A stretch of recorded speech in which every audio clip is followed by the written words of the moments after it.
Hey everyone, welcome of GamerGate Interviews. Today I have Brian with me, aka Invisible Jim BSH, if I'm not mistaken. And I'm just gonna go right into it. Brian, how did you get into GamerGate? Um. Oh, sorry, my laptop froze while the YouTube video booted up. But I got into GamerGate slightly after the Scottish independence referendum. That was taking up a lot of my time, um, just talking about it. And then I saw various links to Internet Aristocrats videos. And it wasn't until Gamers Are Dead articles came out that I thought, this is something I should look into in more detail. Um, it was just, and then of course you see it's this huge hubbub of discussion activity and a large number of suspected corruption instances with a bundle of conflict of interests. And some instances which have proven corruption behind those conflict of interests.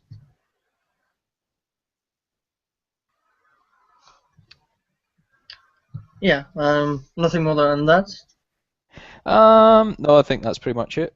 That's how I got into it, as it were. And so I started talking about it. I started participating in it, and people started to talk to me about it as well, which is more and more surreal as it goes on, I guess. Not sure what's worth watching with me, but hey. All right. And now moving on to the next question.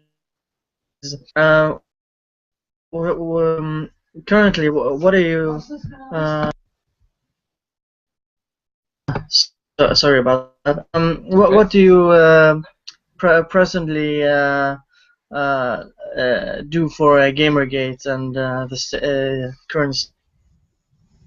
I do a number of things for GamerGate. In the past, I used to send a lot of emails. Now I don't bother so much. I feel they've lost their edge. I spend a fair bit of time discussing GamerGate on various places, forums, on Twitter, where all the shitlords are, including myself, on Reddit, on live streams as well. I also spend a fair amount of time digging. So what I tend to do is, because I don't visit 8chan very often, where a lot of this stuff goes on, or the IRC channel, because I don't I don't find that a very agreeable way to work, is I tend to pick up my own leads from various places, whether it's people tweeting out names or people suddenly tweeting out information which is, let's say, determinedly hostile to Gamergate. You can find a lot of interesting conflict of interest that way. And then I chase the leads down back to the source, as it were. Um, and it's worked a few times. So I do a fair amount of digging. I also am involved in various letters and petitions. And also I donate to a lot of charities, thanks to Gamergate. Thank you, Gamergate, for costing me all that money.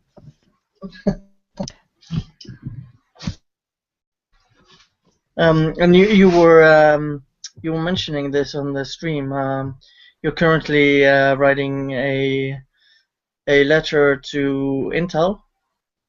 Yes, I am. I'm writing a letter, uh, which I'm going to discuss with various other people before we move anywhere with it. Um, I'm not sure exactly how to brand it. I'm also not sure who we can get to formally sign the front of it. But it's basically a discussion about the diversity initiative and what due diligence and uh, other investigations were performed to select the contractors for the diversity initiative. Was just bizarre. So you look at it, you've got a situation where many of their directors are in bed with the contractors. Um, the Intel Code of Conduct is incredibly precise on even by their code of conduct, they must not do anything which even creates the illusion of a conflict of interest in how contracts are awarded. Now, that doesn't mean corruption has occurred. It means there is a clear, identifiable friendship, circle of friends there who might have influenced the process indirectly or through the best of intentions. But ultimately, it raises certain questions about tendering and supply chain practices in Intel. I imagine that unless I get big enough people to sign the letter and possibly even hand deliver it, it's very unlikely they will take it particularly seriously, because this is a large corporation. Even though they're losing money in the PC market frantically, as has cost them a lot of money recently, they are not yet ready to talk to people, as has been seen throughout the industry when it comes to issues of ethics, compliance, and the damage it does to the customer's wallet. And you've also done some digging on other stuff, like the recent Danny O'Dwyer stuff, which I've seen. Yeah, that was quite humorous, to be honest. It's just ridiculous. It's what you see all the time with these idiots in the media. They go out in this rant about Gamergate, and it's like watching the mirror when you've got like a crime scene in the news, and the guy from down the road turns up and goes out, deliberately forces his way in front of the camera and says, "Oh, it's terrible, it's this, that, and the other," and it always turns out he's the guy that did it, without fail. And it's like every time these people talk about Gamergate in a negative way, it's because they are so embedded in the system they can't see beyond their own noses. Yeah. You know, every time, doesn't matter if it's a journalist, doesn't matter if it's a developer, doesn't matter if it's a publisher, they have completely lost proportionality and common sense. Yeah. I would. We've seen plenty of instances of that, to be honest. So, what do you see in the future for Gamergate? What do you think it will become? How long do you think it will last? Stuff like that. I don't think. How can I describe it? The problem is Gamergate as is more of a rolling community than a rolling problem. So it's going to keep persisting until something supersedes the Gamergate community. And it doesn't matter what that is. It doesn't matter if it's Mark Kern's League for Gamers or something kind of steals all that support and people start using that as a forum for discussing their issues. That will still embody the spirit of the ideas of Gamergate, whether we like it or not. Because people who have been discussing Gamergate and support it will not forget what they've learned. So you cannot kill an idea, you know? Yeah.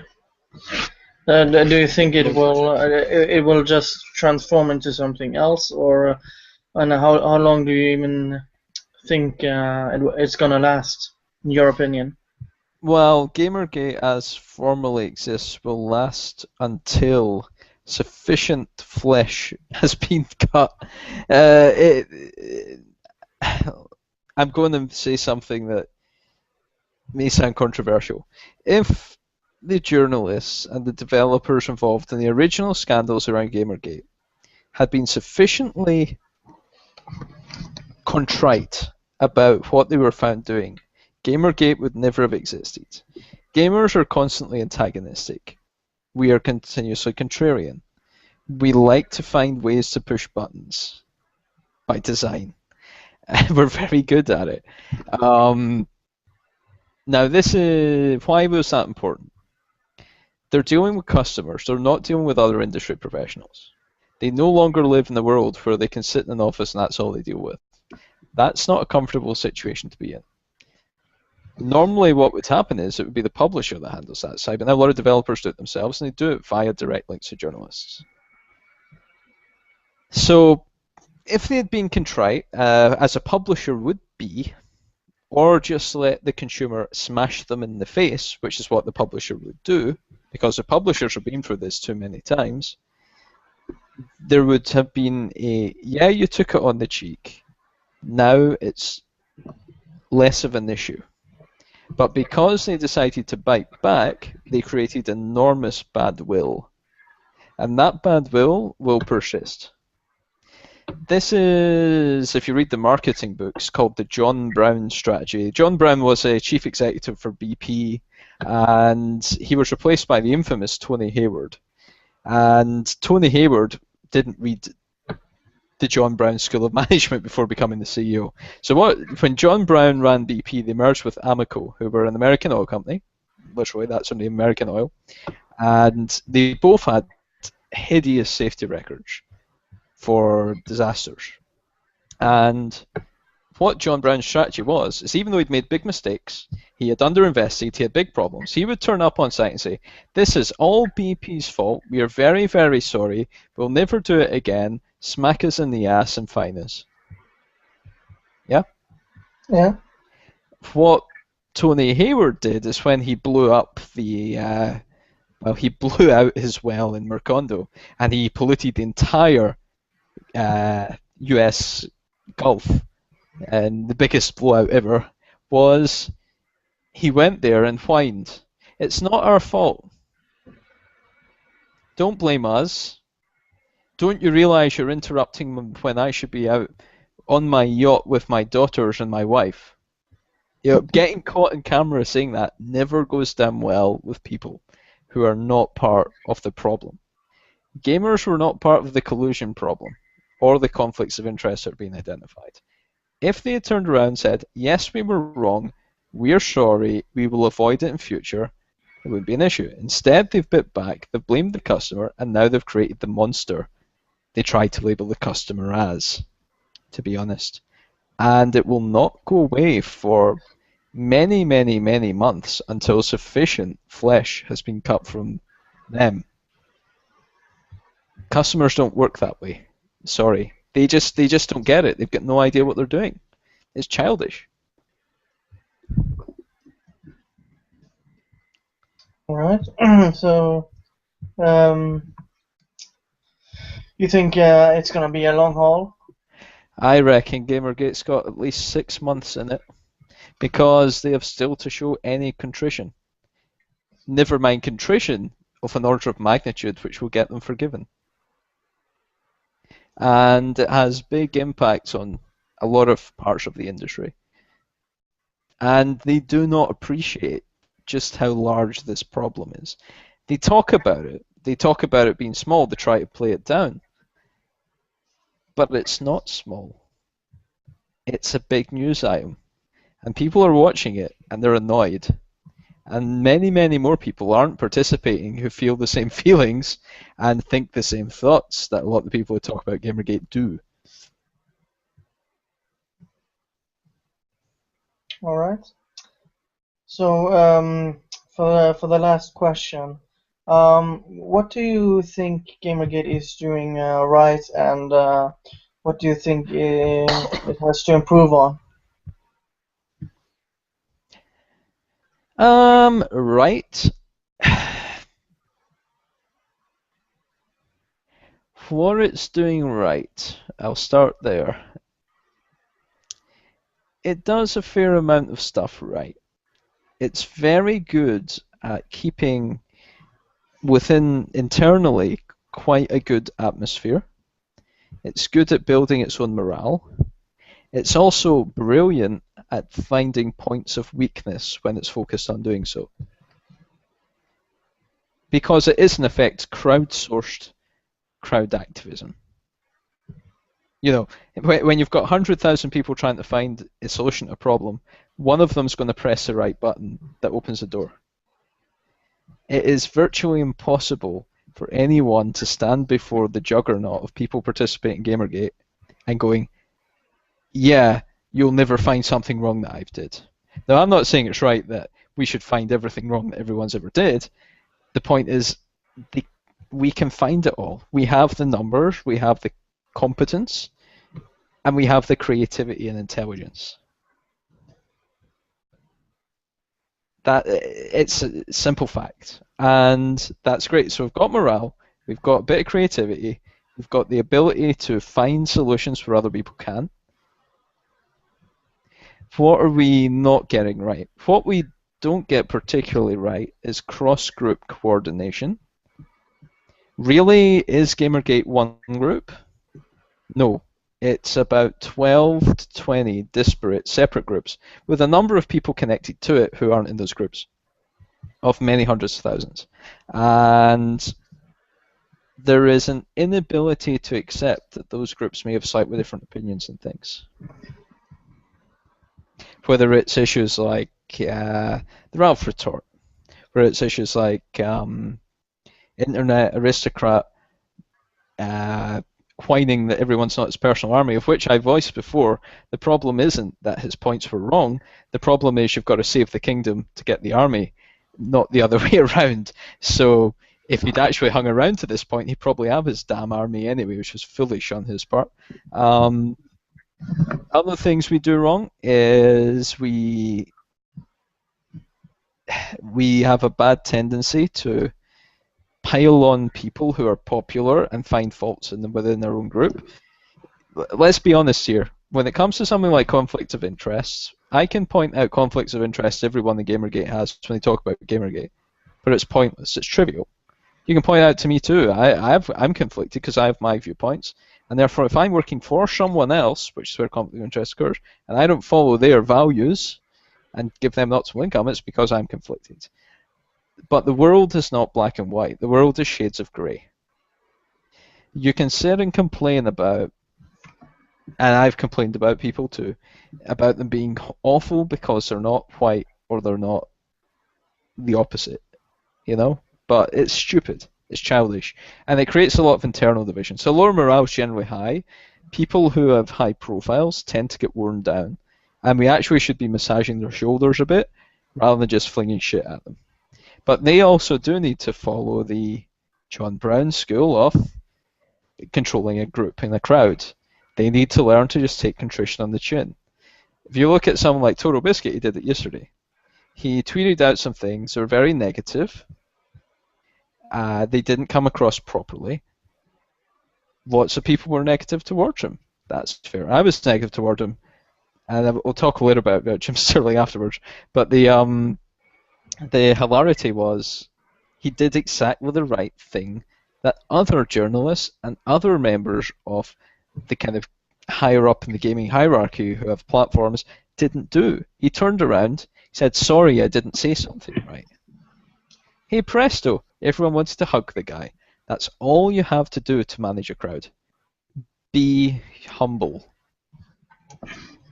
That's the failure of a lot of the journalists. They have such a large ego, they cannot admit they've made mistakes. And sorry is 90% of the battle. Once you say sorry, people will come back on side, and you can deal with the other 10%. Because they are deliberately malicious. If you say sorry and say, I'm not going to do that again, and you do not do that again, people will take you at your word because you rebuild trust. They've lost trust. And many outlets have not done it. That's why Archon got rid of a lot of the shit in his organizations. There's the famous series of DMs going around, which says, one of my people says they're this, that, and the other, and I don't like them, and they can all fuck off and die. I'm paraphrasing. I don't have that words in front of me. He says, excuse me, they're my fucking customers. Get a grip. You're not above the job. You're not there to shit on people who give you the platform, give you ads, give you a revenue, give you a job. That's not good. It's not just bad ethics, it's bad business. And we can learn from that example very well. The other thing we lack is a bit of discipline about sharing useful information. We do tend to be very drama focused, and that's not a fault of anyone in Gamergate. This is the internet, and that's how the internet works, and it makes it more and more difficult to do shit. Yeah, but that's obvious, you know. Anything I missed? You wanted to talk about the Jim Sterling stuff? Oh yeah, I was going to talk about Jim Sterling. Jim Sterling. Well, it was interesting the case that was made by Toro Biscuit. He kind of the question is it? Let's ignore the Total Biscuit aspect and what he said. Is Jim Sterling required a review copy? No. Why is he? How is it fair for Jim Sterling to get a review copy? Is his audience sufficiently large? And I was looking at it. He has 190,000 subscribers. Around about 300,000 people will probably view his videos each time they're posted. I don't know what the criteria for that company are, but it would be normal for them to say, okay, this many people viewing the videos means you get a review copy. But I also understand the perspective that in the past he's fibbed about their products. He said he's finished games, so he's got only a fraction of the way through. That's not cool. It would be different if he actually was honest and went, yeah, I didn't finish it because I was bored of it. Okay, fine. You were bored of it. So it's a preview. It's the first half of a game. Does that... The other problem I have is Jim Sterling's new model of business. Why would a publisher trust a reviewer who's being overly compensated by a select group of Patreons, and therefore is reviewing things deliberately based to please those Patreons? This is a market we're talking about, after all. It's irrational. So I wouldn't give him a review copy. I'd say, well, you're only going to review in the interest of 3,000 people that pay your bills. Ah, there's a problem, isn't it? So, I probably wouldn't give him a review copy, even if he advertises he's got a large audience, because he's not going to give it a fair hearing. Also, it's a track record of not giving things fair hearings. I also do think it's very inappropriate someone DCMA'd him yesterday, but hey, what can you say? Twitter DCMAs, YouTube DCMAs have become a bit of a bad norm in terms of how YouTube is behaving. It's not good for YouTube. I know they're trying to comply with certain rulings, but it's became a bad system.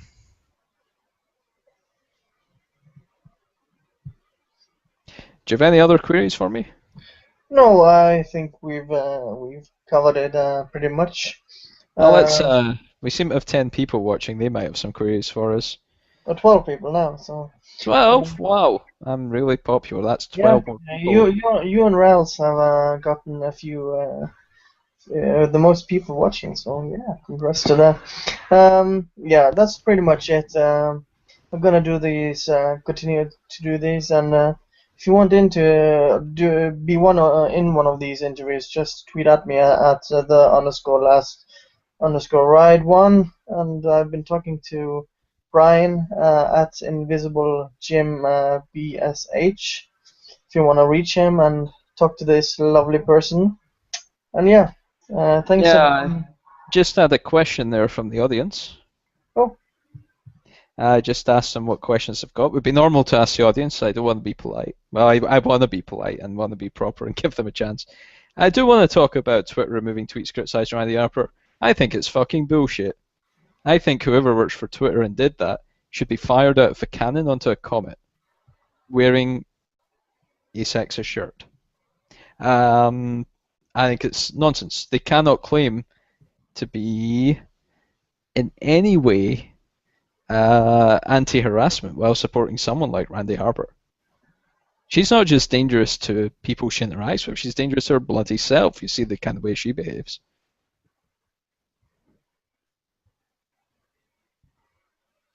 Yeah. I don't think there are more questions, so waiting for Yeah, if we'll they... give them a second or two to think. We don't want to Yeah, I crush mean, their hopes and dreams. if people have questions during these interviews, you can send it to me on beforehand as well. If there's anything in particular, any subject I'm interviewing. But it doesn't seem there are any more questions, so yeah. We're gonna close this down. People Sure. can watch it over. And yeah, thanks for coming on, Brian. No problem. Yeah, see you guys later. Take care. Bye.